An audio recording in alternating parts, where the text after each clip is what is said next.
an example of how a very ancient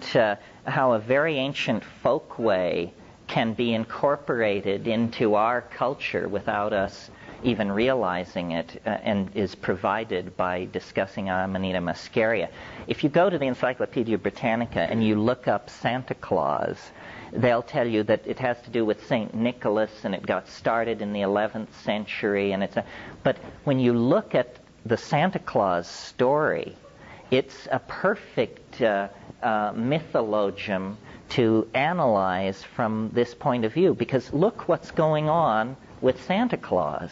First of all, Santa Claus's colors are red and white, the colors of the Amanita Muscaria, for sure. Santa Claus lives at the North Pole. What does this mean? It means that Santa Claus lives at the Axis Mundi, where Yggdrasil, the magic world ash of Welsh mythology, has taken root. Santa Claus flies. This is what shamans do. Santa Claus is the master of the reindeer, the animal most associated with the Amanita Muscaria.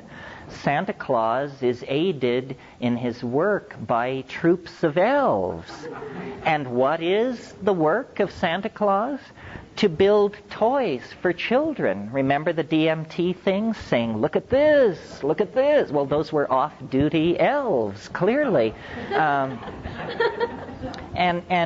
So here are all the motifs. And I believe that for children in our culture, that all the Christer stuff is not what Christmas is about.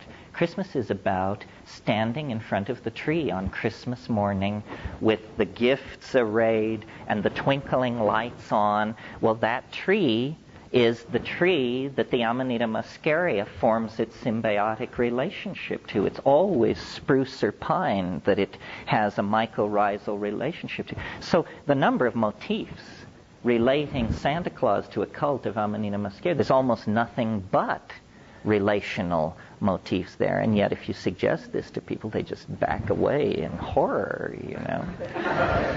Well,